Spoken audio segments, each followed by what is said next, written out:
My name is Chylioni Barlyan from class of regular 1B, and I'm here going to give you guys a little bit of presentation for my final exam assignment. So stay tuned and check it out. First thing first, I'm going to say sorry because there's a background sound.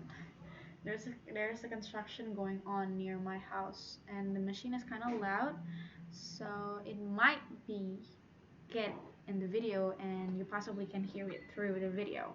So I'm so sorry for that. So I'm going to describe this painting. I'm going to put the painting somewhere in the screen. So I'm going to describe this painting. I'm looking at the paintings right now. This is the first painting. The first paintings look like an abstract type of paintings because there's a lot of colors.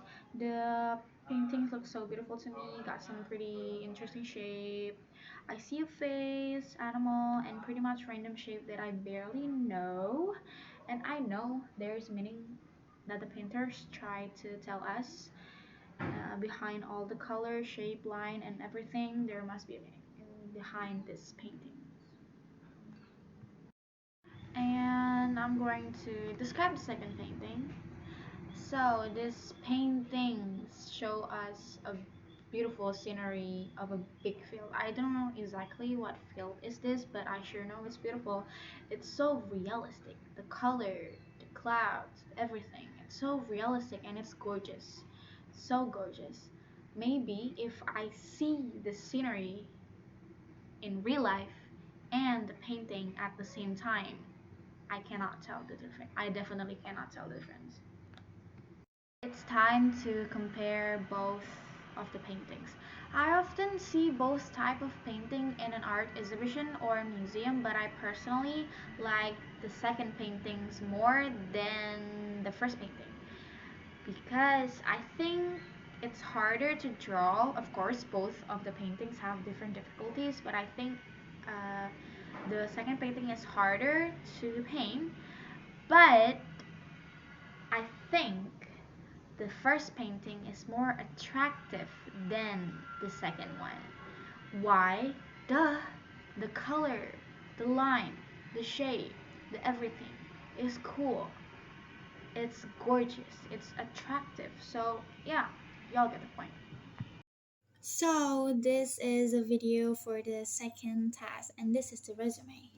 So, the video is about the author journey on learning English. English is not his first language, and his parents wanted him to learn the language, and he forced him to take classes. Even though he's taking classes, still he couldn't understand English very well, and then it hit him. He understand the language of a video game because most electronics are imported from the United States, so video games were in English, so he learned English by understanding what the video game said and learned from some vocabularies. His love for video games broke the language barrier for him. It all makes sense for him, and English becomes so much easier for him. He might still have a problem with pronunciation, but he finds himself thinking in English very often. The game design is helping him realize that he's able to tell what to do without the need to understand the language. Playing video game is help to understand English. To understand the language of the game, it's easier to jump to game, no matter what genre or game it is. You just have to know what button do what, and it just you're good to go. But everyone learns everyone way of learning is different. It might work for him, but it might not work for you. So finding the connection between what you love to do and what you want to learn is the key. So this is for the third task, so enjoy.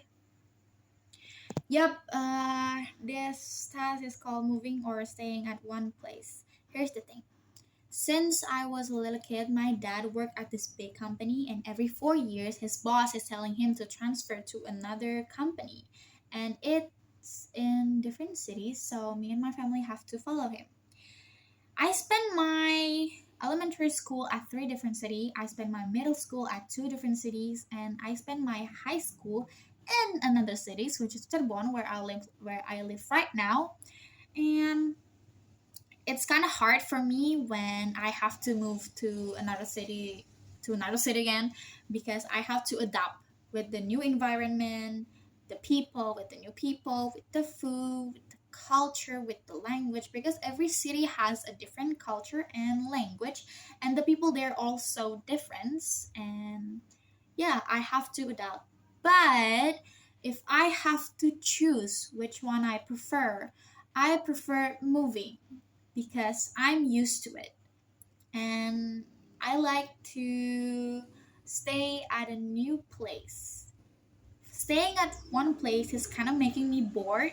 I don't know why, but kind of making me bored. I want to know something that I never knew in my life, so it must be in a different city. So I prefer moving instead of staying at one place. And even though I have to leave my friends, I have to leave everything that I love about this city, it's okay. If I have to leave my friend, I still can contact them through email, Instagram, WhatsApp, Line, Snapchat, Twitter, whatever. I can still contact them. But finding something that are new and exciting to me is making my heart like go boom. So I prefer moving. Yep, that's it for me. Hope you enjoyed it and hope you like it. So don't forget to subscribe, like, and comment. Thank you. Bye bye.